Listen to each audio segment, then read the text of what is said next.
Get ready to embrace debate. First Take starts now. Coming up on the First Take podcast, we talk about the Wade factor. How much will Dwayne Wade influence LeBron's decision? Plus, reaction to Germany's World Cup beatdown of Brazil. And who will be the NFL MVP next season? All that and more coming up on the First Take podcast, which starts right now.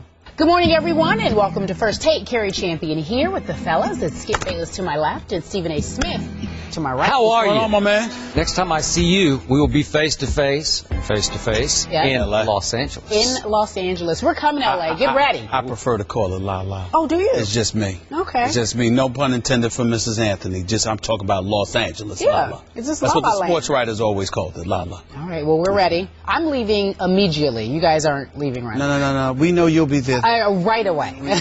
Coming up on today's show, Germany beat Brazil in historic fashion in World Cup play. Yeah, and you wrote crazy. That was a beat down. That was a beat down. We talk about that. We definitely react. Plus, NFL MVP odds are out, and you might be surprised at who tops the list, or you may not. We will talk about it. And, of course, NBA free agency. The waiting game continues, and that's where we start today's show. Where will LeBron James land? We do know that, according to our Chris Broussard and multiple reports, LeBron James is expected to have a meeting with the Heat president. That's Pat Riley today in Las Vegas, where James is running his Nike basketball camp. James' representatives have met with several teams, but this is reportedly LeBron's first face-to-face. So, Stephen A. Smith, it's Pat, it's LeBron, a few close friends. How's that meeting go? Listen, Pat Riley doesn't have to schmooze with LeBron James and recruit LeBron James as an individual. What Pat Riley has to do is show LeBron James what the blueprint is, what the plan is moving forward. LeBron James knows that the Miami Heat are a first-class organization. He has exceptional relationships with Pat Riley, with Eric Spoelstra and the whole crew, Andy Ellsberg, all of these guys. He knows how the Miami Heat operates. You know, he may not always like every little minute detail or whatever the case may be, but who does? Nobody likes everything their bosses do and say and what have you. But that doesn't mean it isn't a fantastic place to work. And so Pat Riley doesn't have to sell LeBron James on the Miami Heat organization. He doesn't have to sell LeBron James on himself, who he is and what he stands for. What he has to sell LeBron James on is, well, what you gonna do if D. Wade's knees continue to erode, or if he continues to find himself in a situation where he can only give us, 2/3 of a season? What are you going to do to help us maintain competitiveness while not taxing me and my body and cutting my career short because of the mileage that I have to put on my body with what I'm being subjected to? How are you going to be able to surround me with the parts necessary? Because even though it isn't entirely the fault of Pat Riley, it's Mickey Harrison not wanting to really tinker too much into that luxury tax. Remember, it's punitive damages. It's the third consecutive year you'll be over that luxury tax number, which is why, you got a cap on the amount that you're going to be allowed to spend. All of this stuff, all of the minutia that's just too complicated to get into on national television in this short of a period. But in the end, what Pat Riley has to convince LeBron James of is the future roster he is going to be able to assemble. There's nothing else that he has to do. He doesn't have to mend fences with LeBron. He doesn't have to schmooze with him where, I got to remind you that I love you. He doesn't have to do, sell the Miami Heat organization or anything like that. It's just about the roster he's going to be able to assemble for years to come. And one last point, Skip. This is the toughest part that nobody has brought up.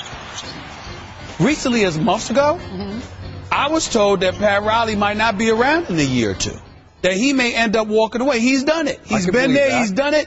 And he's winding down to the point where, the end could be drawing near. Yeah. Well, we know that Mickey Harrison leaves a lot to his son, Nick, who's an astute dude and a great guy, by the way. Who reportedly will be, are you hearing he'll be at this meeting? You know what? I haven't read the reports. I don't care. I can't imagine that he wouldn't be. Okay. Because he's everywhere his father is, and his father's everywhere the team is. Okay. They're practically every game. So I expect Nick and Mickey to be there, the Arisons, along with Pat Riley. All right? And all I'm saying to you is that if Pat Riley is gone in 2 years, you're asking LeBron to commit for how long? See, these are the kind of questions. Okay. Before I say what I'm about to say, and then ask you what I'm about to ask you, sure, allow me to say, I think LeBron James is loving this. I think he is playing it for all it's worth, and I do not condemn or criticize that. I applaud it. LeBron James has become the most marketable athlete, at least in this country. You could make a case for the world. And this is a rare opportunity for LeBron to milk this, to play this for all it's worth, and let it go for a while. Because there are no apparent leaks that we know of coming out of the camp so far. I know you have your sources, but so far nobody seems to know exactly what's going on. I've heard no definitive reports from anybody because I think LeBron is trying to play it and his team is trying to play it as close to the vest as possible, which is shrewd operating.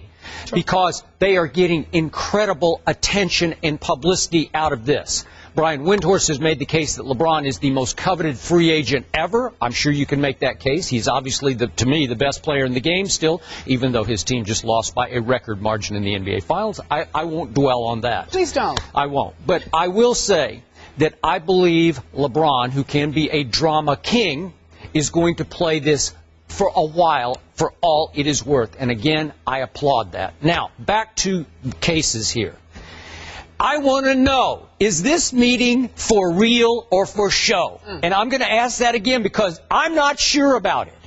If your hypothesis yesterday, and I have gone along with this all week, and some of this has been my hypothesis, that there is a master plan in place, that they have had discussions before, that very, very possibly they are hoping, if not encouraging, Chris Bosh to take the max deal, to leave Miami, to go to the Rockets, so that it would clear the decks for one Carmelo Anthony. This cannot be the first meeting. I can't buy it for 1 second. Chris Broussard wrote on .com, I just read it again just to make sure I had it in my head, that this is the long-awaited face-to-face. Okay, have they not had any phone conversations? Was LeBron completely out of the loop on Josh McRoberts and Danny Granger? I mean, completely out of the loop. Like, oh, LeBron read it on .com just the way we read it on .com. Really? I can't buy it. I'm sorry, I don't see it. There has to have been some discussion, cell phone discussions, face-to-face in Miami over the last 3 weeks. If those are not rhetorical questions and they're legitimate questions, I sincerely hope you're not looking at me as if I'm the one that's put that out there. I'm not, but I need you to put this in some perspective. Let me put it to you in perspective. They do what they do. Whatever insiders, whether it's for this network or other networks, they do what they do. I do what I do. Okay. All right? I have never for 1 second believed that LeBron James has never had a conversation with Pat Riley. Thank you. Pat Riley does not operate that way. Right. Pat Riley is the president of the Miami Heat. Pat Riley and the Miami Heat pride themselves in being a family organization. Now, he may not have pressured LeBron. He may not have bugged LeBron or anything like that. But don't tell me that the great Pat Riley, a champion as a coach, a champion as an executive, an ultimate and master motivator, is going to sit idly by and allow, even if it is the greatest player in the world today, that he's going to sit by and allow anybody to reduce him to being one of the many. You know, that's begging for your services. It's one thing to be a part of the mix while you're trying to recruit somebody to come on board that you have no relationship with. It's another thing entirely to extend yourself to that level when you have been presiding over this organization and this particular individual for the last 4 years, that you're largely responsible, along with mostly Dwayne Wade, but you're still largely responsible for 4 straight trips to the NBA Finals and 2 NBA championships. Pat Riley, the Pat Riley that I know, The Pat Riley that everybody in this league knows, the Pat Riley that Magic Johnson knows, and others. There is no way that he would allow himself to be reduced to, coming to Vegas and begging for your services, sort of along the lines of a Dan Gilbert or somebody. That ain't happening, okay? No. So, of course, I've never believed. They can talk about this first face-to-face. Well, this is the final salvo. I can believe that. Okay. But let's keep in mind that LeBron lives in Miami. LeBron has played for Miami. Thank you. LeBron reported to work for the last 4 years. You're welcome. And this is the first meeting between Pat Riley and LeBron. That's ridiculous. You agree. I've never believed that. You agree with Skip. Like, this is not their first. I've never believed that, and I never will. Okay. So you used the word blueprint. This is Pat Riley's turn to say, here's the blueprint in case Dwayne can never be D-Wade again. Stephen A., I believe those conversations have already taken place. The blueprint is in place in LeBron's psyche. He knows, they've talked. To me, this has to be a little more for show than for real. I'm sorry. The only thing I am prepared to say definitively is that LeBron James and Carmelo Anthony have talked on several occasions over the last year. And in a perfect world, and we don't know if that perfect world exists this summer. Okay. In a perfect world, they would love to play together. And that is clearly on Carmelo Anthony's mind. That is what I'm prepared to say. I don't care who you can. If this was back in Roman days, you could get Greek gods to sit there and refute what I'm saying. I'd still tell them to kiss off. The Roman gods or the Greek gods? Whatever. Whatever. Roman, Greek, whatever. They're different. I don't know the difference. All I'm telling you, I don't watch Game of Thrones. I should. But the point that I'm trying to make to you, is very, very simple. I stand by what I reported months ago. I stand by what you reported. Melo and LeBron would like to play together. Okay. That's all I'm going to say. Okay, so let's go down our checklist now. The fact that Carmelo Anthony has committed to nobody, even the New York Knicks, is a little surprising to some people. Is it surprising to one Stephen A. Smith? No. No. Okay, because some people anticipated Monday Carmelo would announce. And it is now. When you came to me Monday, Wednesday, and you said they're reporting that there's a meeting and Melo's going to make a decision. Yeah. And I said to you, there's no decision that's coming before Wednesday or Thursday, and that it may not even be then. And I was told that LeBron may take as much as until next week to make a decision. I was told that as well. So you combine that with Chris Bosh getting the max offer from Houston and waiting to see what transpires there, and the fact that there has been no decision made by LeBron and Carmelo. Connect the dots. Connect the dots, okay? Chris Bosh, next on the list. Is LeBron waiting for Chris Bosh to decide, or is Chris Bosh waiting for LeBron to decide? That's a key question to this equation. And is Bosh talking to LeBron? Well, listen, they're probably talking to one another. At least they have spoken to one another. Would you term them close? Not as close as D-Wade and LeBron. Well, obviously. Not as close as D-Wade and LeBron. I'm just telling you this. Here's the best way I can put it for you. Replace Bosh with D-Wade. If D-Wade had gotten a max offer from Houston, a healthy Dwayne Wade, a max offer from Houston, they pretty much know what they're going to do right now. There would be no waiting. In other words, Dwayne Wade and LeBron James would be in sync with one another. Okay. There wouldn't be any speculation as to what's going to happen. They would already know. Okay. Because they have that kind of relationship. The fact that we're even questioning, is Bosh waiting for LeBron or is LeBron waiting for Bosh, tells you all you need to know. It's not to say, first of all, Chris Bosh is impossible not to like. He's an incredibly nice guy. I agree. He's very smart. He's a skilled player. I think that he deserves a hell of a lot more credit than he has received, particularly for the sacrifices that he made, because his game is actually better than we've seen. It's just that he's been a third wheel, and he's had to make those sacrifices and adjustments. But in the end, it is clear that the relationship that LeBron and D-Wade have with one another is different than the relationship Bosh has with either. All right, so explain this. If the master plan is indeed for LeBron wanting Carmelo to wind up next year in Miami, South Beach, then Where's the X factor that is Chris Bosh? Are they gently encouraging Chris to go ahead and take that huge max offer at age 30? Go ahead and take your money, Chris? That's my personal belief is that is what they want. Now, I'm with you on respect, that. Yeah. To show respect to LeBron, to D-Wade, to Pat Riley and the Miami organization, they would categorically deny such a thing. They would tell you that Chris Bosh is their guy. They love him. They went to 4 straight finals with him, won 2 championships with him. The Miami Heat would tell you they want him to stay. I personally believe, and in the interest of full disclosure, the parties involved, not all of them, but some of them, I have called liars to their face about this. Because when they've said that, I said, that's a damn lie. Don't tell me you don't want Melo more than you want Bosh. I agree with that. Now, the question is that you don't know whether or not definitively Melo would come because of the financial sacrifice you're asking him to make. And under that premise, you would prefer a sure thing as opposed to a question mark. But in terms of players, if you knew beyond a shadow of a doubt that Melo is itching to come to Miami, no matter the price, okay, and all it took was for Bosh to leave, could you go, please, man? Go take this money, Max, in Houston. That is exactly what the Miami. You cannot tell me. I don't care what they say. And I've told people within the organization, I've told players, I've told confidants of the players, that's a damn lie if you tell me otherwise. I don't believe it. Okay. I don't believe it. And I don't believe that Carmelo doesn't yet know his own heart. I believe, money aside, he wants to Miami. But he wants to play in Miami with LeBron. Heart of hearts, because he's an older player. So that's why he's not making it. Yeah. No, the issue, you're clearly right.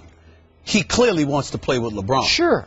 But if Melo could play with LeBron in New York for the max dollars of $129, he'd prefer that as opposed to. But that's the problem. I'm not saying that, but I'm saying to you, he wants to play. But the challenge, the trepidation with most of these guys is the money they have to sacrifice. All right. Because let's say, for example, if Chicago could offer what the Knicks could offer, or Chicago would be in the mix. Right. The problem with Chicago is money. Sure. You know, that's the problem. And so the problem with the Lakers is not having enough for both to max. Yeah. You see what I'm saying? So when you're talking about them making the monetary sacrifice, that's why you can never etch it in stone until it's done.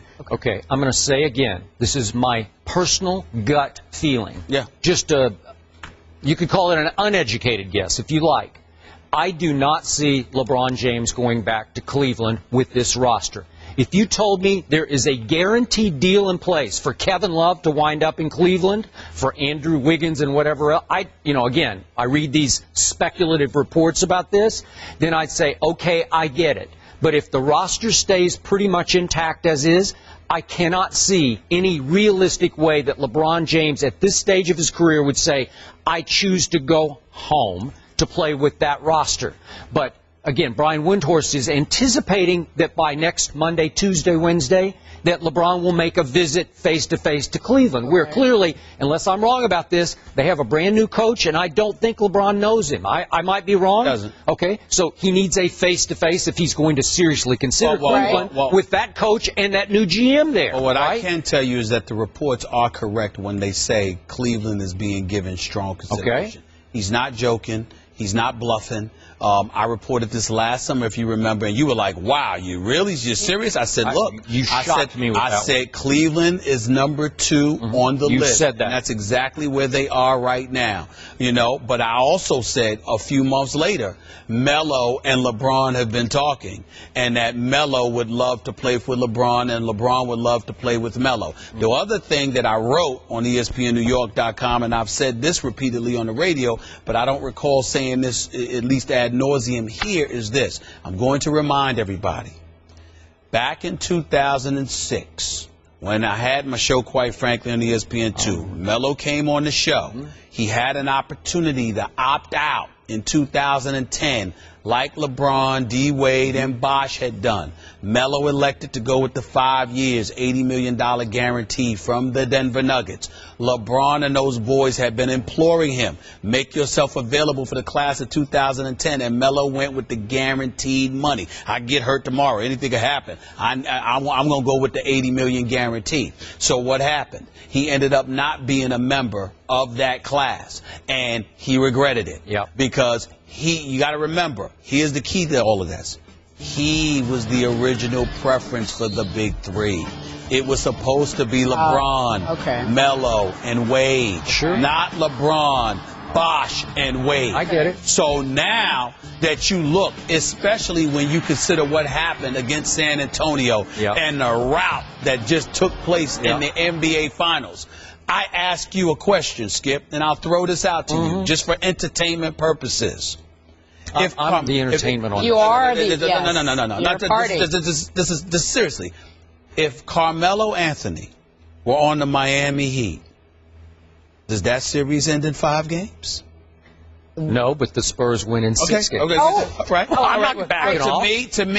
To me, it would have been probably a 7-game series. Okay, it might have been. I'm just saying, when you have, this is what people are not. Everybody keeps focusing on the negativity involving Carmelo Anthony. Holds the ball a little bit too long. The ball stops moving. I'm a Melo fan. This brother I hear you. is 6'8", Kerry. Business. 6'8", 240. Yeah. He can pull up from 3. He can take it off the dribble. He can get to the free throw line. He can post up. He is one of the top 5 offensive players of the modern era. This dude is prolific. And he not only could do what he does, but he could sit there and say, LeBron, take a break. I got this for the next 5-10 minutes. And that means everything to LeBron because it's an extension of his career. If, in fact, Melo winds up with LeBron next year and back to the San Antonio series, they still need some big people. I know that. They're going to have to add some. But of course, you're going to add that. But I'm just talking about in terms of your top 2 primary offensive options. Okay, last quick question before we leave. And I have a question for you, so go. Okay, all right.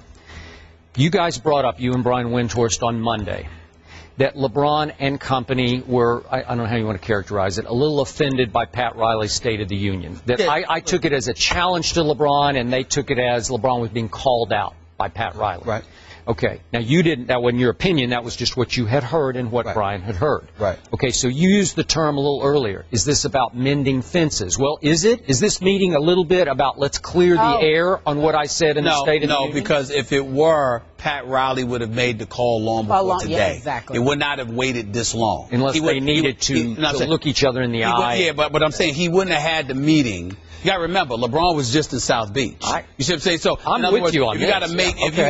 Pat Riley's not going to wait to address that at your basketball camp in Vegas when you live right down the block from him. You see what I'm saying? I mean, come on now. That's just not going to happen. Okay. The point that I'm making is that, yes, it was a challenge, and I did hear LeBron was taken aback by it. There's no question about it. But Pat Riley detailed a lot of things, and what he said wasn't false. It may have been ill-timed. It may have been somewhat inappropriate because of what's going on. But every word that came out of Pat Riley's mouth about champions staying together, and more importantly, he said something that is absolutely factual. You're going to lose again. LeBron will lose again. Everybody loses. They all do. Everybody loses. Bill Russell didn't win every year. Kareem Abdul-Jabbar has 6 titles, not 20. Yeah. You know, Julius Erving's got 1. Jordan's got 6. You lose. You know, Isaiah's got 2. I mean, and Tim Duncan's got 5 along with Kobe. Shaq's got 4. Everyone loses. And so when he makes a statement like that, what he's saying is, well, are we sitting here having this conversation because we lost? Who hasn't lost? Magic Johnson lost the title 4 times. I'm with you. All right, so look, Skip, the question at the beginning of the debate, what do you expect will happen in this meeting? And you keep saying, is it for real or is it for show? You believe it's for show. Why? Mostly for show. I think just to show the public, show the Heat fans that Pat Riley is doing his due diligence. This is his turn to make his quote-unquote pitch that he's already made 10 times to LeBron via cell, via text, maybe face-to-face at some off-avenue restaurant in Miami, you know, some behind-the-scenes place. Yeah, but they're you in the still back think room. LeBron enjoys all of this. He loves it. And I don't blame him for that. He should milk this for a while. I mean, it's great. It's great for us. It's fueling everything. Listen. We have to take notes from LeBron because of the brilliance he's displayed, not just on the basketball court, but in terms of court marketing. He's doing things that most players in NBA history have never been able to pull off. And so you got to respect the game. Respect the game that he's putting on display in terms of marketing, branding, him and his whole crew with Maverick, Randy, and Rich. But in the end, let's be very, very clear. He's very, very serious about this roster. He's very, very serious. LeBron James last year, for the first time that I noticed, looked tired. Yeah. That cannot happen. He can't. He's 30 years old. You cannot have this man, this physical specimen, because unlike Melo and the Kobes of the world, even though his perimeter game has improved year in and year out, let's face reality. LeBron James is the physical specimen that he is because he's a physical specimen. Okay. The minute he loses that potency, all of a sudden, you'll start noticing the decline. I hear what you say, but last quick point, LeBron had to learn that lesson himself because there were a lot of times when Spo wanted to take him out, LeBron said, I got this. That's right, and he knows that, and his crew has told him that. Last year, Peyton Manning won his 5th regular season MVP with a not-so-glorious ending at Super Bowl 48. But the odds are in for the coming season, with Peyton Manning, once again, topping the list. Drew Brees, Aaron Rodgers, Tom Brady, and Andrew Luck round out the top 5. Football expert, also known as Skip Bayless. Thank you. You're welcome. Surprised by this list? I'm actually an NBA expert, but nobody on this show acknowledges that. But that's okay. Knock it off. Stephen A. Smith. Maybe you need to get your AFC championship games right first. Oh, go ahead. One of those deals. Who got the NBA Finals? Oh, right? goodness. That was you. Thank you. Okay. After getting it wrong the year before. Look, go ahead. Nobody is surprised that Peyton is leading the way at 3-1. All right.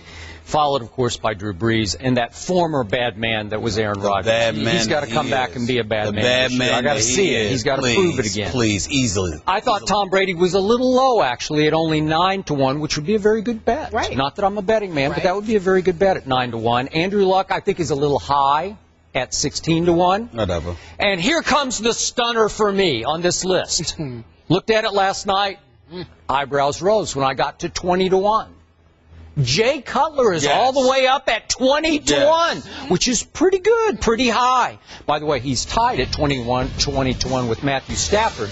So the odds makers are saying the Bears and last year's hapless Detroit Lions are going to be very good and put those two quarterbacks maybe in the MVP conversation.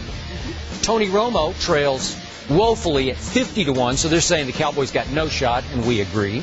But again, Jay Cutler is ahead of Kaepernick and Cam and RG3. Jay Cutler at 20-1 is telling you that the odds makers have more respect for and faith in Jay Cutler than many analysts do, especially one sitting across the table from me. This is true. This is obviously a huge year for Jay Cutler, and I, for one, think he's going to have a huge year. Last year under Mark Trestman, I started seeing some new positive signs. I think they're protecting him better and better. Obviously, he's throwing to a tremendous wide receiver core featuring our guy Brandon Marshall and Alshon Jeffrey, Martellus Bennett. They lost Earl Bennett from Vanderbilt University, which, by the way, quick shout-out to Vanderbilt for winning our first men's championship in baseball. I got to throw. It's been a while. I know, but I just never had a chance to throw that in. Way to go, Vandy. Way to go, Vandy. Earl Bennett no longer a Chicago. You eat your heart out. How many of you won over there, Winston-Salem State? Hey. Huh? Show respect. I'm showing, but we won the National Baseball Championship. Y'all are Thank you. Back to the list. Sorry about that. Please, alma mater, raise up, baby. Yeah, okay. I'm on national TV. Okay, so Earl Bennett gone, but Brandon tells me, the last time we saw Brandon Marshall, that this Marquess Wilson is going to be really good as their fourth receiver. So they're loaded.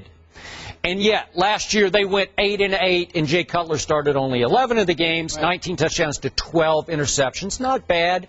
But when Josh McCown took over, I was the first one to say, even though Jay Cutler went to Vanderbilt University, that Josh McCown operated the offense at a little higher level than Jay Cutler had been operating. And Josh McCown wound up with 11 touchdowns, only 1 interception, and got himself a big, nice free agent deal to go to Tampa. Now, under Mark Trestman, I think that Jay Cutler's ready to take that next big step. So I love Jay Cutler at 20-1, and I think he belongs that high.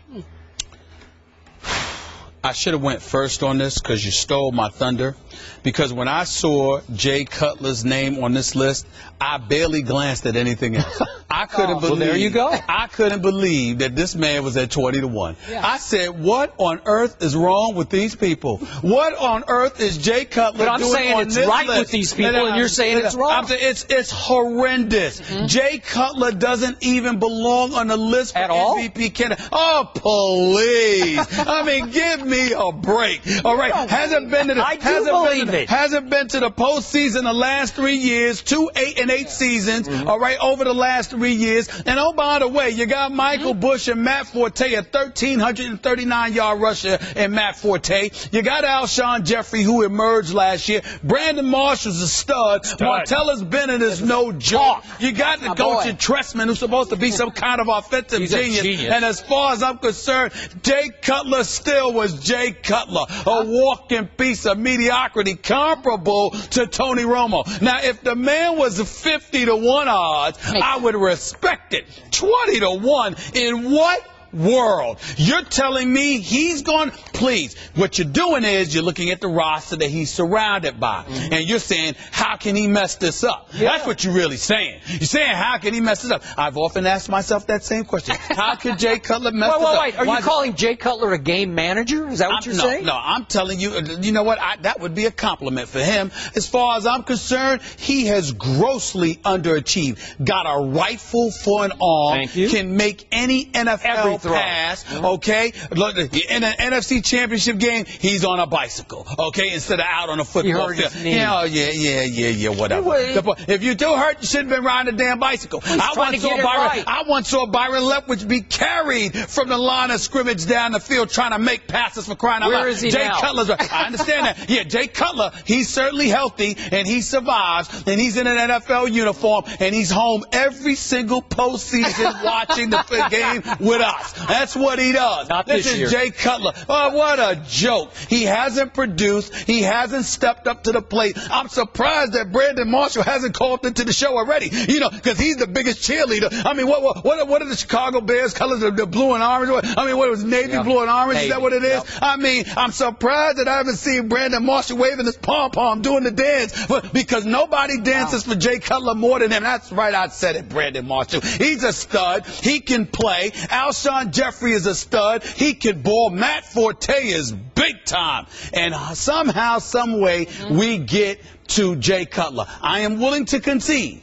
that there have been times where he's been on suicide watch considering the lack of protection that offensive line has given him. That's not the case anymore. I understand that, but that is not the case anymore. Wasn't that much of the case last year, and he still was average even though he got hurt. I don't care what anybody says. I'm not sold on Jay Cutler. I'm not buying it. I know he can play. I know he can make the throws, but he's one of those guys, Skip, that I just look at and I say, somehow, some way, he's going to mess this up for himself. And I'm not going to go as far as saying the accident waiting to happen because that's reserved for your Cowboys. But I'm going to tell you, he ain't far off. Just nothing here. I mean, this dude has underachieved. He's lucky he's getting paid what he's getting. He didn't get a contract extension. Yes, did he get a contract extension? A lot of money. What about $50 million? Something like, oh, please. Oh, please. You're just biased because he went to your alma mater. He's from your alma mater. That's it. That's all it is. No credibility whatsoever when it comes to Jay Cutler. He has underachieved. He has disappointed. And by the way, he doesn't even have the decency to look the part. Every time he's out on the field or on the sideline, he looks depressed. He don't even look like it. I've never seen the dude smile. And this is coming from me. I've never seen him smile. He's concentrated. Please. Really? Concentrating on what? What he's going to do for vacation in January? Because he damn sure ain't playing in January and February. The man makes plans for Christmas and beyond before the holidays even arrive. He is just a mess, and you know it. Oh, please. Hey, you don't give me a Jay Cutler. I don't want to hear it. I need to see more, because as far as I'm concerned, he's left Brandon Marshall hanging. I don't care what Brandon Marshall say. I love Brandon Marshall to death, but I don't care what you say about Jay Cutler. You how much you love him. You know, he's Kerry, left would you tell me hanging. when he's finished? He left everybody hanging. Listen, Why don't you call it like it is, Skip? He leaves everybody hanging. I'm calling it like he is. Jay Cutler? Skip. He can make every throw. And you know what's about to happen? But last season, you didn't love him. I said Josh McCown because I'm honest. You know, I'm objective about the guys I like. Okay. Josh McCown played better than Jay Cutler. I said I would stick with Josh McCown down the end of the year, and they went back to Jay Cutler. So don't sit there and look at me with your raised eyebrow talking about Jay Cutler. Jay Cutler is in his 9th year, and this is going to be the year. You know why? You know why? It's going to be the year 9 year. Year 9. This year is... Here we go. Go ahead, man. Go ahead. I'll wait until you get over your fake laugh. I'm sorry. It's not fake, man. Come on, man. It's Jay Cutler, man. Go ahead. I'm sorry. Year 9 is the year, guys. This year is the year of the Commodore. Laugh all you want. But it's written in the stars. My baseball team just won a championship. The national championship. No, they It did. is the year of Jay Cutler. I believe in him. Really? In fact, I'm not a betting man, but I might just put a couple of bucks down on 20 Why to not? 1 because that'd be a pretty good 20 to payout. 1. Yeah. 20 to 1. How many playoff victories does Jay Cutler have? This is the year of the At least he's Commodore. played in the playoffs. It's He the does year have one. of the He beat Commodore. Seattle. You He didn't has even one. remember. Well, he won. You, the This one. historian, you didn't even remember. Well, it's not that even he had worth a talking playoff about. victory. All right, we gotta go. Oh, Okay, We but gotta the please. point is, We gotta go to break. point Tell me. is, Go. the Chicago Bears will make the playoffs next year. Okay. And I don't know about those Green Bay Packers. Are we sure about Aaron Rodgers? Seriously. Bad, but please. Please? Oh, first of all, time out. Time out. Please? Can we stop the process? Stop the process. You are not allowed to mention Jay Cutler's name in the same breath as Aaron Rodgers. He couldn't shine his shoes. He couldn't shine his shoes. Wait, since couldn't that shine his Super Bowl, shoes. when was that, about 7 Please, years ago? at least he won a Super Bowl and got to a Super Bowl and But it won was- playoff games to get to the it's Super Bowl. ancient history What now. has Jay Cutler done? What has Jay Aaron Cutler Rodgers done for us Your lately? man has been around since 2005. lost at home. He lost the playoff game at home last relevancy year. to Jay Cutler is that he said he's got a stronger arm than John Elway. That's it. That's nothing else. All right, we got to go Nothing. back to NBA free. Please, ladies. stop. Well, this just in, according to our Mark Stein, the Cleveland Cavs will trade Jarrett Jack to the Nets on Thursday in a 3-team deal with Boston to create more salary cap space for LeBron James. So, Stephen A., what does this mean for the Cavs' pursuit of LeBron? Well, it means a lot because it means that they're not only trying to get him, but they're going to have enough cap space to offer him the max, plus do some other things as well. Because before this deal went down, I believe they were committed to about $33.6 million. This sheds about an additional $9.5 million. They've got to acquire first or second round pick to complete the deal. But in the end, it frees up at least $8 to $9 million. Or more in cap space. So it's not just about LeBron, it's what you can bring with him as well, which makes things incredibly interesting where Cleveland is concerned right now. They're clearly not playing games. I'm sad because I would love to have seen Jarrett Jack go to the Knicks. You know, he wanted out of Cleveland anyway. Yep. It was a losing situation because of Kyrie Irving and the faith that they placed in him and how much time he was going to get. Not to mention the fact that even if LeBron James was to come, that wasn't going to help Jarrett Jack. He's getting his $6+ million and he deserves it.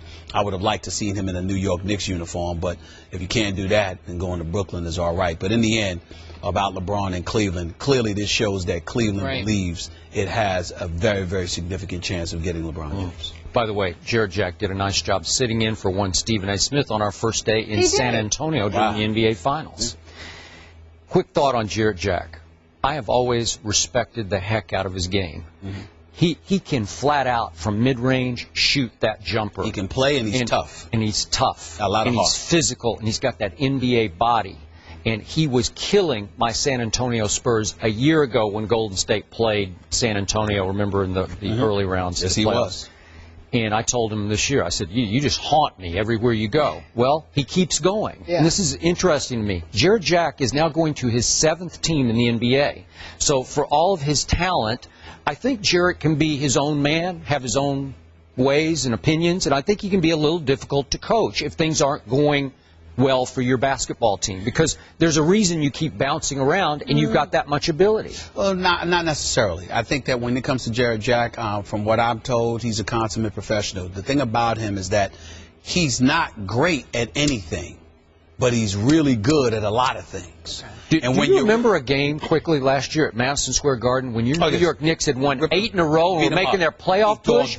And he torched them. Yeah, and, but- and Cleveland won the game. He scores 31 on 13 and 19 field goals. Yeah, but he God. was going up against Raymond Well, Felton okay, and fine. a few others. I mean, But he is capable. Don't get me started with my Knicks. No. All I'm saying to you is that he can play and he's tough. But when you're good at a few things but not great at any one thing, and you have a salary that's attractive enough. Yeah. to both keep and be moved, then you're a facilitator of a lot of deals. In a perfect world, I mean, Mark Jackson and those boys didn't want to lose Jared Jackson's Golden State. Yeah. You understand? But you had no choice. You wanted to go after, you wanted to get into the Dwight Howard sweepstakes, and then you knew you were going to miss out on that, so you signed Andre Iguodala. So it was a bit tough for you. Several situations where he had to end up departing was because marquee individuals were being pursued. Sure. Yep. And as a result, his numbers were movable. Okay, so in the end, big picture, obviously you needed to clear a little more space for LeBron wanting, don't get me started on this, the max deal to go wherever he goes. Even though this man is worth a reported $250 million. Best in the world. He's the best in the world. $50 million. He wants Stephen. 20.6. He wants $20.6 million when he could take a little less to be a little better, but that's a whole other issue that we shouldn't get back into again. So the point here is, if LeBron James, in his heart of hearts, is truly thinking about going to Cleveland, truly considering, well, LeBron would like to have Jarrett Jack on his roster if he could, but it's not going to work because LeBron wants the max, so that's the kind of cap casualty you're going to have here. And Cleveland has lost a couple other pretty good players, right? I feel compelled to say this. I know we just got off vacation. I don't want to lose Carmelo Anthony, because remember, I'm a New York Knicks fan. I love my Knicks. And if we lose Carmelo Anthony, it's going to hurt. But I'll get over it if he goes to South Beach. Because? If that brother ends up going to Cleveland, I'm going to Which brother? Melo with LeBron. With LeBron. If something like that would have happened. Oh, so you're suggesting both? No, I'm not suggesting it. I'm just saying, because you're talking about money and tandems and all of that other stuff. I'm in no way suggesting it. I'm just hypothesizing. If that would have happened, y'all might not be able to find me for a few days. I might be sick at home throwing up. I'm trying to tell you. Listen, you can't leave New York for no Cleveland. What? Okay. Yes, that better not happen. Now, LeBron can do what he wants. But Stephen A. would have to get an apartment in Cleveland. No, that ain't happening. That ain't happening. I'm looking for no key to the city of Cleveland. He's not the mayor okay? of Cleveland. I'm telling you that right now. I'm just saying to you. I'm trying to tell you right now. I'm going to be home. I'm going to call you. I'm going to call you. I'm going to call the bosses. I'm going to be like, look, I'm homesick. I'm throwing up. I am incapable of coming to work for a few days if that happens. You leave, but it better be for South Beach or L.A. Better not be for Cleveland. Oh, but you're not suggesting that as a possibility. Not at all. Okay, I asked you this in our opening block. I'm going to ask you again. Is it possible that Cleveland somehow has a deal quietly in place to acquire Kevin Love to team with LeBron James? It's possible. I don't know, though. Here's why, Skip. Flip Saunders, according to my sources in Golden State, turned down the deal that had Klay Thompson, Harrison Barnes, David Lee. He didn't want, he wanted them to take back the contract of Kevin Martin to go with Love. But then Golden State also wanted the 13th overall pick, and Flip Saunders said no. And because Flip is going to coach next year. Now, mind you, when he took the job, Glenn Taylor and those boys wanted him to run the organization. It's Flip that waited out interviewing these coaching candidates, took all year long, or all day long. I'm being facetious, but he just took entirely too long and let the process drag out because Flip is aching to coach. He wanted to coach. Because Flip's got something to prove because things in Washington didn't end right. All right. So if you take that, then you have to understand that what Flip is trying to do is show that he can win. And keeping Kevin Love at the moment is the best option. Thank you. Moving him to Cleveland doesn't make sense. But to me, if I'm Flip and I got Kevin Love, I'm sorry, I would have made that deal with Golden State. Right. I'd have made that deal. Harrison Barnes and Klay Thompson, along with David Lee, I'd have made that deal. He wants to coach Kevin Love. But listen, Flip's not going to admit this, but here's the word coming out of Minnesota. Kevin Love, you know me, I love Kevin Love. But, not more than Melo, because I think Melo's better. But I love Kevin Love. The problem is that Kevin Love, he's complained, he's pointed fingers, J.J. Barea and others have to get in his face, and he's seen as one of those guys that's a bit troublesome for a locker room. I don't know. I haven't spoken to Kevin Love about this in fairness to him, but this is what I've been told about him. And I think that might be unfair, but I have happened to have heard that Flip feels that way about him. It's just that Flip knows that he's the best chance for Flip to win next season. Next season. And so Flip's going to get rid of him now because he's going to grant him his wish. But only if Flip finds himself in a winnable situation. Okay, I'm going to say what I said earlier. I still cannot believe LeBron James will return to Cleveland with this roster as is, without a Kevin Love. Because you don't believe in it. No. Got it. All right, so listen, our Jared Jack, our fill-in Stephen A, on to the Nets on Thursday. Deal should fill-in. He's your fill-in. Oh, I thought you said I was the fill-in. Oh, no. I was just saying, Our fill-in, Stephen A. He wants to be you. Jared Oh, you real deal. Jared Jack took my job? Yeah, he didn't take your job. Well, we I take his. real knowledge. I take his. Wow. I'd gladly take his. He gets paid more. Yes, he does. Miroslav Klose broke a World Cup scoring record after netting his 16th goal against Brazil in Tuesday's semifinal. But the real record was the 7-1 rout of Brazil. The 6th goal win is the largest in World Cup semifinal history. But the way Germany was able to do it, arguably the most remembered thing there. 5 goals in the first 29 minutes of play. Oh, these fans, did you see? They were crying. Listen. They were, it was horrible. Cursing, crying, everything. I will openly admit to you a couple of things. Yeah. It was sometimes scary when you consider how passionate these nations were about their respective teams, because it's like, you found yourself looking at certain teams, and if they lost, it was like, what's going to happen to those people? I mean, you actually found yourself looking like that, because it's like, that's how much this stuff means to them. But I can see why.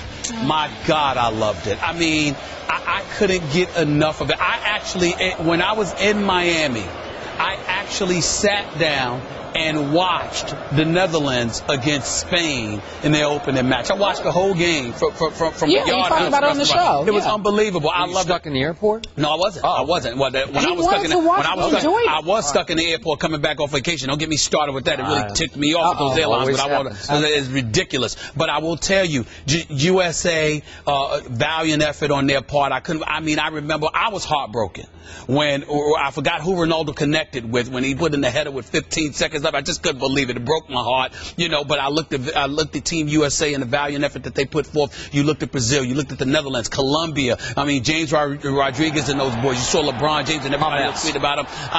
It was special to watch. I really, really have loved watching it. I've enjoyed it.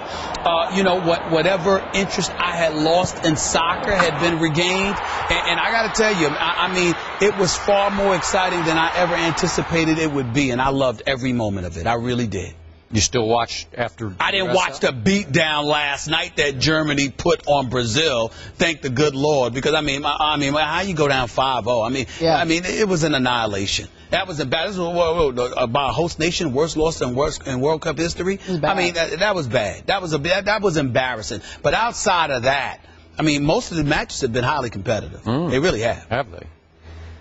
I loved the World Cup. I have watched the heck out of the World Cup even after the U.S. was eliminated. Yep. I do not love soccer. In fact, between World Cups, you can't drag me to watch soccer. I have little to no use for the game, and I won't get started on all the things I don't like about soccer. Yes. Stoppage time. Stoppage time. Wait a second. Yes. The referees just sort of arbitrarily decide, they flopped and they've been down for about, maybe like 3 minutes. Let's do 3 minutes. Can you imagine a Super Bowl game and they say, let's add, I don't know. Let's do 4 minutes. Is that how they do it? I don't know. Come on. Why don't you just stop the clock? If they flop and they're writhing on the ground, you think they're going to die? Stop the clock. Sometimes they are hurt. Neymar was hurt. I didn't know.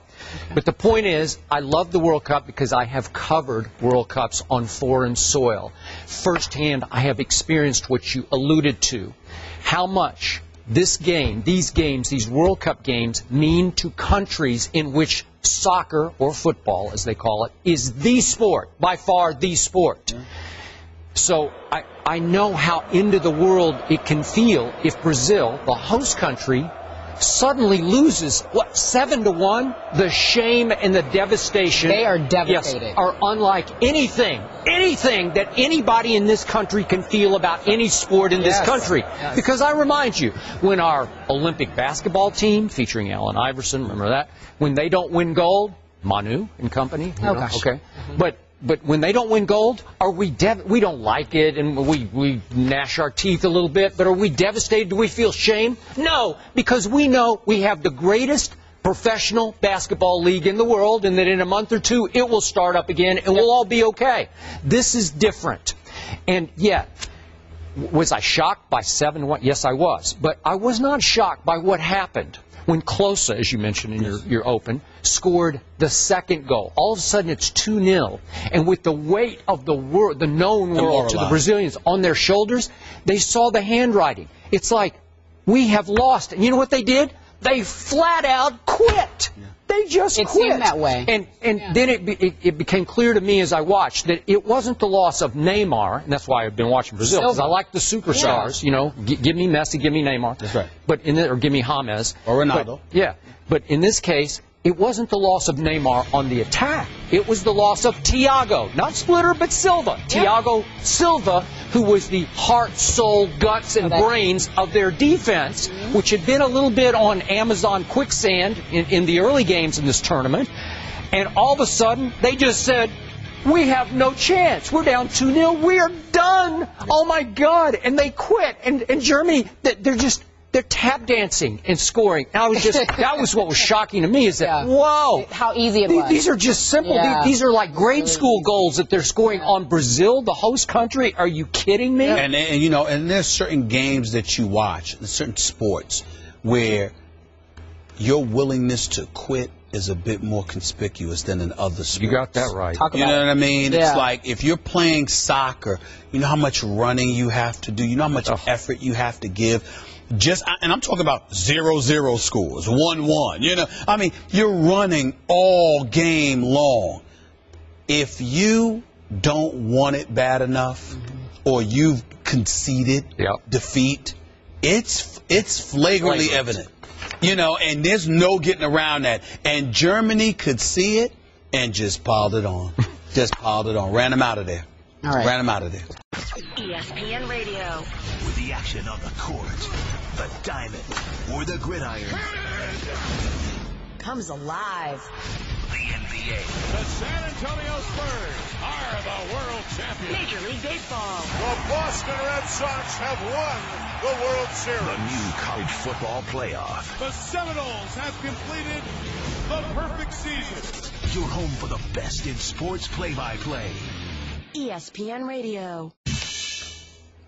RG3's alma mater is dedicating a bronze statue. Yes, I said it, a statue of him outside of their new stadium in Waco, Texas. Baylor University will install a 9.5-foot statue of the Redskins quarterback during the week of their first game against SMU. Griffin is the only player in Baylor history to win the Heisman Trophy, but we're actually putting RG3 on the hook. Does he really deserve a statue, Skip Bayless? No, I want to hear Mr. Smith. He said he wants you to do it. You guys duke it out. Duke it out. What you wanted to do this topic. Okay, well, I'll do it. Let me tell you something. No. No, he doesn't. I mean, look, he doesn't? Listen, I'm not going to say. This is so obvious. I am not in any way attacking RG3. Over 11,000 career passing yards, 110 touchdowns, the only Heisman Trophy winner in school history. I'm just one who has opposition to statues. I don't think that players deserve that. I think your jersey hanging from the rafters, the number never to be worn again. I understand all of that.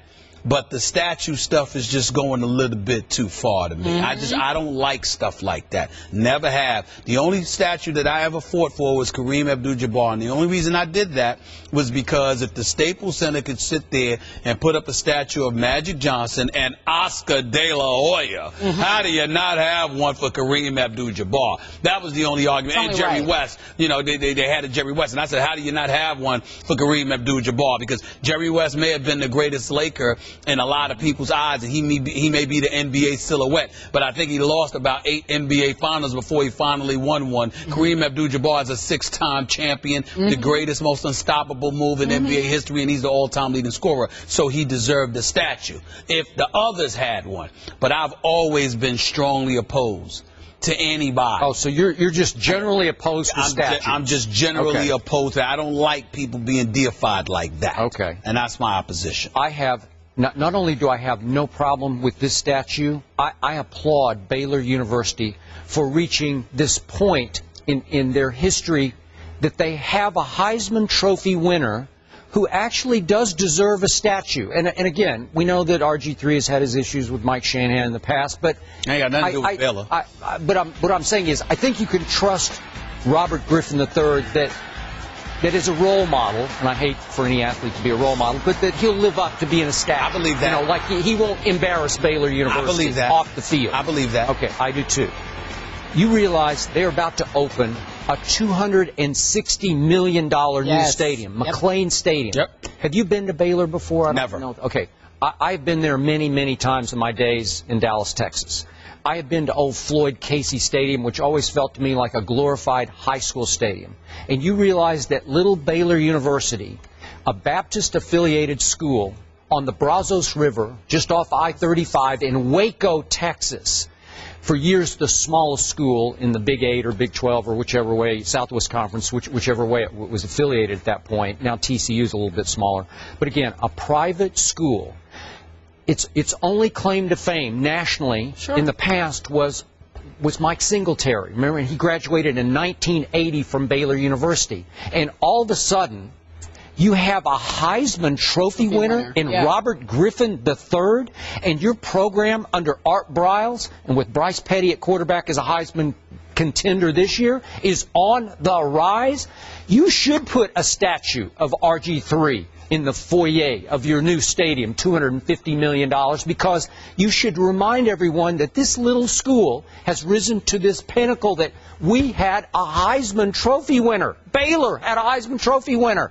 It's a beautiful thing, and they need to promote themselves, and they need to remind their constituency as they enter every Saturday afternoon to their home games, we had this guy here. And the recruits will see the statue and say, I want to be where RG3 tread on this. It's a different turf. I know we debate about this, Skip, and this is one of those situations where I'm in no position to debate everything that you just said. I truly understand where you're coming from.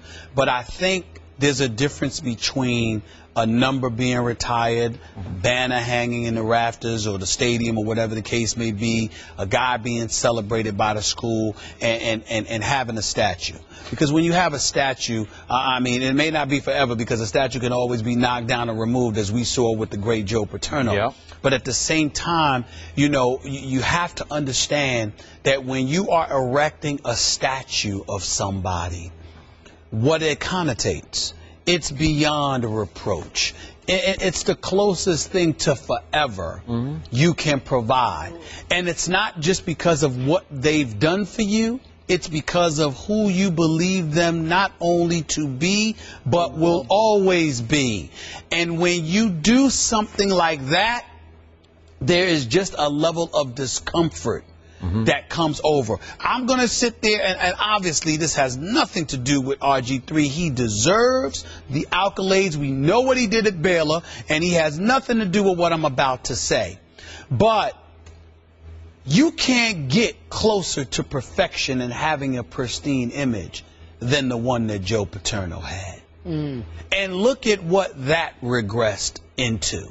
You know, because, again, certain things, when you got a statue, it ain't just about what you accomplished. It's about who you are and who you're going to be. You agree with me? You didn't think that Robert would ever embarrass the statue. I totally agree. Right? I totally agree with. I don't believe it for 1 second. I don't believe he would ever embarrass it. But I'm just saying, when we put that, when we put that kind of connotation and we attach it to a human being, that's a lot, man. Okay. And I just think that there are times in life when we should tread lightly with the statue thing. That's why, even from a biblical perspective, it talks about, no, you don't deify human beings. It's a very dangerous thing to do. I appreciate and I respect, and I'm actually surprised you made that point. I like that point, and I agree in the big picture with what you're saying. But in the smaller Baylor University picture, I think it belongs. I think it's okay, and I don't think they mean to deify him on the broadest national level. It's what he meant to that fairly small school in Waco, Texas. I understand, and that's what you want to preserve. But when you have the statue, everything that he does from that point on, it's going to be. They have a statue of him at Baylor. Sure. They have a statue of him at Baylor. You know, if without that, he's just doing what he does. Yeah. You Okay, know, but you know what? And you're recognized as a great player, and there aren't other obligations placed on your shoulders by those outside of yourself. Okay. And that's where I get concerned about the statue part. Okay, but as a rookie, he did validate his Heisman Trophy Sure. by winning Rookie of the Year. You can't take that away. I'm okay? not trying to take anything football related. I'm saying that the statue adds things beyond football on his shoulders into perpetuity, in forever. In other words, everything you do from this day forward, there's a level of expectations that he didn't ask for that are now placed on his shoulders because of a statue that they put at the school. Without the statue, you were a great football player. Look, O.J. Simpson, in a lot of people's eyes, O.J. Simpson in a lot of people's eyes is a double murderer. Okay? And you won the Heisman, and you had a great football career. You had the Hertz commercials and all of that other stuff. But regardless of his greatness at USC, we can disassociate ourselves with you because the recognition that you have and you have been celebrated for is strictly about football. If you had a statue, then it speaks to more than just football, and that statue would have had to have been removed. It would have been gone. And see, there's a difference with the statue, and we have to pay it. I don't believe that statues should be put out there for any human being, personally, until they're dead. Well, and even then, it won't make it any easier this football season on Robert to bounce back from the debacle that was last year. Did he convince you? I think he might have moved you to the... I like it for Baylor. But I agree with that big picture premise. And I agree with his point. I agree with his point about Baylor and football. It's just that it's a bigger issue for me. All right, let's talk about free agency. Shocking. We've discussed how Chris Bosh's decision has a direct impact on LeBron's decision during free agency, but what about D. Wade? We haven't talked about him. It's assumed, or it's a foregone conclusion that he will stay in Miami, only opting out to redo his deal to make more room. But let's talk about D. Wade and his health, his future. You brought this up, and I thought it was interesting in the morning meeting, how this will impact LeBron's decision, or have an impact. Tell us your thoughts. Let me tell you this. Your process. None of this is going on, okay, in my opinion, if D. Wade is healthy. If D. Wade's healthy, where's LeBron going? You leaving Miami? You leaving D. Wade? Please. Not happening. All of this is transpiring because Dwayne Wade has not been healthy over the last 2 years, and too many people find themselves asking, how much does he have left in those knees? Knees, hips, back, whatever the case may be. Structurally speaking, the Tim Grovers of the world and others would swear that he's healthy. But in the end, we know what we saw. And after game 1, game 2 of the NBA Finals, he did not seem like himself. He was a shell of himself. Dare I say he was a defensive liability. And it is all because of his health. Because we know when D. Wade is healthy, he is nothing short of a superstar in this league, in this day and age. And so you look at it from that perspective, and you have to take seriously what's transpiring with LeBron, because the question is about D. Wade's health. Now, the reason why D. Wade can be at a meeting like this is because D. Wade is the guy. He is a Miami Heat for life. Yeah. He is a guy that Riley can lean on, and you can be at every meeting. You can talk to everybody because you're not trying to leave. You're only trying to help the organization maintain its level of success. That's all you're trying to do. You ain't looking for greener pastures. Dwayne Wade is a Miami Heat. Whether it's starting or, dare I say, in the near future, coming off the bench, the list goes on and on what the possibilities may entail for Dwayne Wade. But no way he's going anywhere. They don't want him to go anywhere. And so you look at it from that perspective, it's really about his health. And that's what makes this so significant, because it's not just about LeBron James believing in Pat Riley and the Miami Heat as an organization and what kind of roster you can assemble. It's about him believing in D. Wade. And what can D. Wade say to him? That has a lot to do with this. You just made a few statements that are borderline blasphemous. Oh, really? D. Wade in the near future might be coming off the bench? Yes, being the third after Melo. Well, no. But it's not about skills. It's about whatever it takes to save those knees. Right. Now, I'm not speaking from a literal perspective. I'm simply saying whatever it takes to prolong. Do you understand that D. Wade is just as much a businessman as he is a basketball player. And he's thinking about brand Wade as much as he's thinking about basketball. That's why you can sit there and have 2 years and $42 million left on your deal, back out of that deal, and talk about re-upping at a discount price of 5 years for 55 to 60 million. So you're talking about going from 21 million to 11 or 12 million dollars in salary the per Tim year. Duncan deal. Per year. But it's to also remain around for an extended period of time, because that gives him an opportunity to further elevate his brand and extend it far beyond his playing days, and you might need time to do that, and you do that by making sure you're still in an NBA uniform for a championship contender where you're relevant. That's the key here. There are a few people I do not bet against, and this man is one of those people. You're right about that. I'm not going to bet against him over the next 4 years. We had Tim Grover on the show, the great Tim Grover, in San Antonio, and he said, I'm paraphrasing slightly, but he said 4 more years at a high level, no doubt.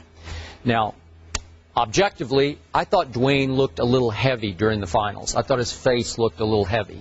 I think he could get in a little better shape, and maybe this new paleo diet could help lean him out just a little bit. Sure. I do know for a fact that Dwayne is doing everything in his power to get his knees fixed, if they are fixable, if they're not just degenerative at this point, arthritic, which happens to a lot of fairly young players. And Dwayne's not an old player at, what is he, 32, so could he play to sure, he could play until 36. Body's been through a lot, though. He's been through a lot. He's been through a lot of battles. He has been the leader and the alpha dog of that team for a long time, and I still expect him to be that guy. I believe he'll get fixed. I believe, look, during the Indiana series, how quickly we forget, I saw extended flashes of the old Flash against Indiana. Now, I agree with you. After games 1 and 2, when I saw a few flashes, I didn't see any flashes in 3, 4, and 5. Thank you very much. But not just that, Skip. You pointed out how fat his face looked. Skip, he didn't look like that during the Eastern Conference Finals. We saw him in press conferences. It was like he ballooned. It was like it was some kind of medication. I don't know what it was. But something happened between the conference finals and the finals to his health. I mean, his face, I mean, it like ballooned, for crying out loud. He didn't seem like himself. No. He was laboring more in terms of his conditioning after the first 2 games. He looked tired, and I saw him exploit it defensively in ways I had never seen happen to him before. Okay? You know, when we sat up here and we made that prediction, a lot of it was predicated on what we saw from him in those last 2 rounds of the Eastern Conference playoffs. We didn't see that person in the NBA Finals. And that's just a fact. And so, for me, again, if you're LeBron, I know this for a fact. There were times, as much as he loves this boy, there were times when LeBron was incredibly frustrated. And the predicament that he found himself in, because he was carrying a load he did not expect nor want to carry. It's a lot to ask. Now, you've got stars, like, you know, that from the old school dudes that are looking at guys, looking for help. It's the easy way out. This is weak, blah, blah, blah. A lot of Hall of Famers feel that way, and they have the right to. But it is the new age. It's what's going on. It's partially because of the collective bargaining agreement to some degree, which we don't need to get into. But in the end, what it comes down to is that you got guys looking at the money to be made, and they're saying they're trying to extend themselves more, because this window of opportunity, all of these people out there, and they talk about how easy it's going to be for Melo to pass up that money. Keep in mind, y'all, Melo will be done with basketball in all likelihood before he's 40. So would D-Wade, so would LeBron and these guys. What are you going to do with the next 30-plus years of your life? That's why the money matters. Okay. That's why the roster matters. I hear you, but I still find it somewhat significant that yesterday LeBron and D-Wade, who are obviously extremely close, are still extremely close, that they were together in Vegas. It's not like LeBron has divulged to him, I got to go home. Your knees are a problem. You know, it's just not the same here. You got to accept this. That could threaten that closeness a little bit, and it's not at all. No, so LeBron can go to Cleveland, and it will not threaten his relationship with D. Wade in any way. I can promise you that. D. Wade knows that LeBron does not owe him.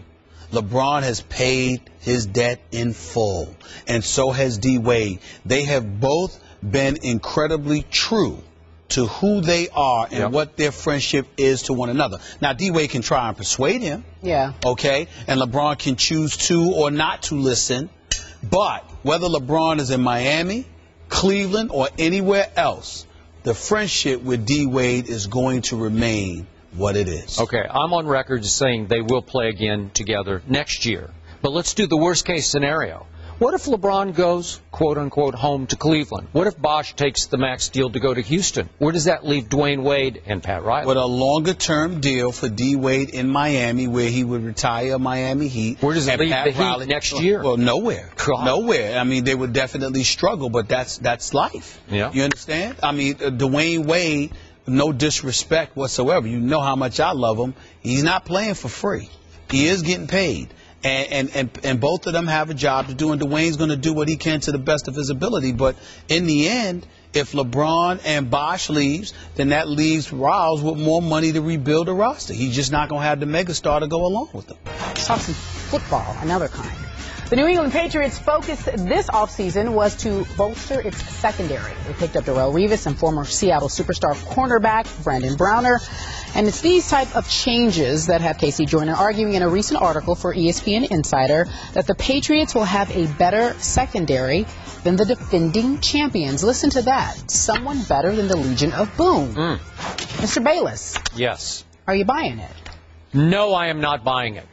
I'm a big fan of Casey Joyner, the football scientist, and I dearly hope he is right about this because I am a Patriots supporter, and I'm already on record, given their offseason acquisitions. They will be the best team in the AFC again, even though Denver beat them. I don't want to start with that. But the point is, I'm picking them to win the AFC. So I hope by the end of the year that Casey is right, that we will all look up in surprise and say, wow, the additions of Darrelle Revis and Brandon Browner, of whom I don't know what to expect because he missed last year, that they would put them over the top against the Legion of Boom. Wow. Right now, I can't make that case. I can't even let my mind go that far because when I'm thinking of Richard Sherman and Earl Thomas and Cam Chancellor and Byron Maxwell, it's just too much firepower. Darrelle Revis was hit and miss last year as he came off his knee reconstruction. I think he will be Darrelle Revis this year. And I hope Brandon Browner returns to 2012 Brandon Browner. And if they do, especially with the depth at cornerback and safety that the Patriots have, I think they will be very good. I think they will be second best, but first best is a little bit of a stretch for me right now. I don't know if it's a little bit of a stretch because the Patriots weren't that far from Seattle last year. They weren't statistically. And when you look at Denard and Arrington and what they were able to do, I think Browner being in place now with Darrelle Revis can do a lot for them. So I'm not going to rule it out. In the end, however, to me, this is what it comes down to. Seattle, reigning, defending Super Bowl champions. Their defense is big time. Clearly, it carried them to the promised land. It's going to be interesting to see how effective Seattle's offense is going to be this year. With everybody coming for them and fearing that defense, the only way to make things happen in a lot of people's eyes is going to be for them to up their game defensively to disrupt Seattle's offense, which means there's going to be that much more pressure on Russell Wilson to produce. Golden Tate is not there any longer, etc. So I'm looking at Seattle's offense, and I'm wondering how effective you're going to be, because no matter how lethal your defense is, if your offense isn't holding up its end of the bargain, then that can make life tough for Seattle's defense, because you're on the field more. The more you're out on the field, the more you can potentially get exposed. That offense has to hold up its end of the bargain. I think talent-wise, schematically speaking, coaching-wise, etc., I think Seattle is elite. They're number one. There's no doubt about it. But I do think that now you're the reigning defending Super Bowl champions. Everybody's coming at you. Sure. And they're not going to be brave enough to come after your defense like that with any bravado. But offensively, looking at Seattle's offense, you got a lot of teams that think that they could do something. But that doesn't mean their defense will be any worse than it was. Well, I'm saying if you're on the field more, Maybe. You're exposed more. Maybe. You see what I'm saying? The more physical it gets. Like, for example, the San Francisco game could have gone either way. You understand? All I'm saying to you is that kind of game, you know, you had a defense that matched Seattle's intensity and went after Seattle's offense the way that it did. As far as I'm concerned, you know, that free play that Russell Wilson had that culminated in a touchdown pass, to me, that was the difference in the NFC Championship game. What I'm saying to you is that what if a plethora of defenses got their game up and came after Seattle's offense that way? You see what I'm saying? Yeah. Then it's a pick 'em. Okay. That's all I'm trying to imply. All I know is that at this moment, as I look back on the end of last year, I picked Denver to win the Super Bowl, and the highest scoring offense in NFL history was held to 8 points. If memory serves, you also picked Denver to win the Super Bowl, so we shouldn't talk. You know, we should just say they got beat down. This is by far the best defense in pro football, and that's the way it stands. Yeah, but again, nobody's talking about Seattle's defense. Seattle's defense on its credentials is what it is. They intimidated. They straight up punked the Denver Broncos. Yeah, it was. Period. They punked their offense. It was embarrassing. My point is that I anticipated that their defense would be able to do something against Seattle's offense, and they didn't do anything either. I'm saying this year, when you're the hunted and everybody's coming for you, I have no doubt that Seattle's defense will answer the bell. Their offense, outside of Marshawn Lynch, we ain't talking about him. Yeah. We know he's just beast mode right there. But outside of him, we're going to see what the other guys are worth. We will see, gentlemen. Let's talk about where do you expect LeBron and Carmelo to be when we return on Monday. Stephen A. Well, listen, bottom line is simple. We simply don't know. And I'm you know, all of this speculation, it's all over the place. LeBron James would love for Melo to be in Miami with him. Melo would love for LeBron to be in New York with him, but they both would love to play together. If that can't work out, is it possible that LeBron could end up in Cleveland? Sure. Chris Broussard, Windhorst, and our NBA insiders are working their sources. Yeah. Thank the good Lord it isn't me, Skip, because I did it for 15 years, and I am glad I am away from it. In the end, what it comes down to is that we simply don't know right now. Phil Jackson tried to talk to the Philadelphia 76ers about taking Amari Stoudemire's contract.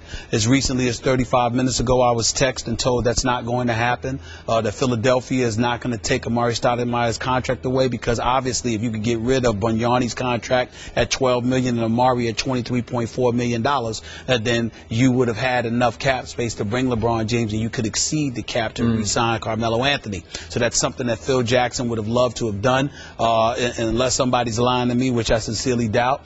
That pipe dream was officially a pipe dream about 35 minutes ago when they let me know the Amari Stoudemire thing with Philadelphia is not going to happen. See, so you still are covering the league, You are right? still covering. Well, I always do. Time out, I got to say this. We just got this, and then my producers are saying in the ear sources similar to what we have already discussed. Sources told ESPN.com that Anthony, whose decision was widely expected before James's decision, will now wait to make his decision based on what LeBron does. So it's kind of what we've been saying. Well, it goes along with our theory. I've been saying for months, like I tried to tell everybody, Melo and LeBron want to play together. I remember saying it right on the show, and I remember people like, whoa! And I also remember saying, doesn't matter, Miami, New York, whatever. They just want to be together. Now that wasn't a whoa for me, but when you said Cleveland, that was a whoa. No, I didn't say Cleveland, but not Melo and Cleveland. LeBron might want to go back. Cleveland never came out of my mouth about Melo. No. But again, I'm not ruling anything out anymore. I mean, I don't know. I really, really don't know. All I can tell you is I stand by what I said. Melo and LeBron want to play together. And the reason why that's significant is because Bosh is out there dangled in the wind with that max contract offer from Houston. So understand that even though LeBron and them are not pushing you out the door and saying, I can't stand you, because they got love for him too and their brothers, in the end, he's tight with Melo. And he believes in Melo. And Melo believes in him. And they want to play together. Now, that doesn't mean it's going to happen, because it has to be made to happen financially. But they want to play together. That's the only thing that I have been adamant about before this free agency period began, and I stand by that now. And obviously it's been confirmed because we see Melo waiting. So should we expect that Chris Bosh will also be waiting by Monday? I don't think so. I think that if Chris Bosh is smart, he takes the money and goes to Houston. He takes the money. But is that your heart or your head speaking? I think both. Me personally, because I would love to see Melo and LeBron paired up, number one. I would too. Number two, I think Houston's better for Chris Bosh than Miami is. And number three, even though he's respected and appreciated, I don't think Chris Bosh is wanted nearly as much as the others in Miami. Yeah, you don't want to be anywhere where you're not wanted at all. I agree. That's what I believe. Okay, so my guess, and it is strictly a guess, is that if in fact LeBron James goes to the World Cup final, the championship game on Sunday, that on Monday it will be reported that he is returning to American soil, but not to Miami, but to Cleveland. Okay. I think LeBron will take a face-to-face meeting with Dan Gilbert and the new coach and the new GM, and it will be an event in Cleveland that will be covered with the magnitude of the Browns' 1964 NFL championship, their last hurrah. It will be one of the biggest things that's ever happened to Cleveland, Ohio. Will be LeBron will take a meeting with Dan Gilbert in 2014. Okay, I really believe. Well, do you see him even taking a meeting? I got to tell you this. I got to tell you this, man. If LeBron's not trying to go to Cleveland, he doesn't need to do that meeting. Because I'm talking about. Listen, man, did you see? You remember, we just finished talking World Cup soccer, and we saw those people crying. Right. You remember how they were in Cleveland? And let's keep this in mind, too. LeBron James' departure from Cleveland cost the city in excess of $1 billion. It was a devastating blow to that city, not just psychologically, not just subliminally, but literally, because financially they were decimated by the departure of LeBron James. It's one thing for us to hear and to talk about there may be an interest in his return. It's another thing entirely for him to stroll to Cleveland and to meet with Dan Gilbert just to say no again. So it's my hope that if he's not going to go to Cleveland, that he doesn't even do the meeting. Okay. He really doesn't. What is there to know? What's there to know? You got a new coach and a new GM. That's to know. That's why Rich Paul, your agent, met with them. But you need to. I'm just saying, if you're seriously considering it. You're right that this is 50-50. This is a serious. And it is, and I think it is. But if he knows in his heart that, because they were always number 2 on the list, if he knows in his heart he ain't trying to go back to Cleveland right now, he don't really need to take that meeting, because those people in Cleveland. Okay, then they need to take that meeting in South Beach with him. They need to come to him. There you go. To take a little bit of the onus and the emotion out of it. That's what I'm saying. I'm not saying he don't need to meet with them. He don't need to roll up in Cleveland or have them drive 30 minutes to Akron and everybody knows. And as he said, it'll be the largest covered event in Cleveland since 1964. Look, we already got Josina Anderson there. Yeah, so what's the point? I'm just saying, she's already there. She's already, and Mark Schwartz is already in Miami. Yeah. I mean, you know, it's just, everybody talking about it's Cleveland, it's Miami, whatever. All I'm saying to y'all is keep your eye on the tandem that is Melo and LeBron. That's all I'm saying. So the bottom line to this is, I think when we reconvene in L.A. on Monday, there will be no decision yet. Is that fair to speculate? I'd like one overnight by Sunday so we can talk about it on Monday. You know what, Skip? I think it's possible that there's a decision by the time we come back on air Monday. Yeah, it needs to be. I think it's possible. Over the weekend? I know this much. Melo doesn't want this to drag on. Now, he may have no choice. You know, he has a choice, but you know, I say he may want to wait. He may have to wait if he wants LeBron, but he would prefer that this is over as soon as possible. Melo doesn't like this dragging on like this. He doesn't. You talk about LeBron might like the drama. Melo does not. I agree with that. Melo wants this over. And I appreciate that. As we mentioned earlier, this will be the last time you see the trio until Monday when we're in Los Angeles for the ESPYs. Please tune in. Those shows are always exciting, as most of them are, but it'll be special guests that you... Most of them? Sometimes they're not that exciting. You know, remember that time when the Spurs lost? Oh, no, they won. Oh, okay, my bad. Yeah, I remember that time. We're done. By a record margin. Oh, God. For Skip Bayless and Stephen A. Smith, I am Carrie Champion. We are done. Thanks for listening to the podcast. You can catch First Take Monday through Friday, 10 a.m. Eastern, 7 Pacific on ESPN2. The next big thing, the next new kid, the next overnight sensation, the next rookie, one to watch. the next Hall of Famer, the next Intimidator, the next 6-time, the next King. Next. Who's next?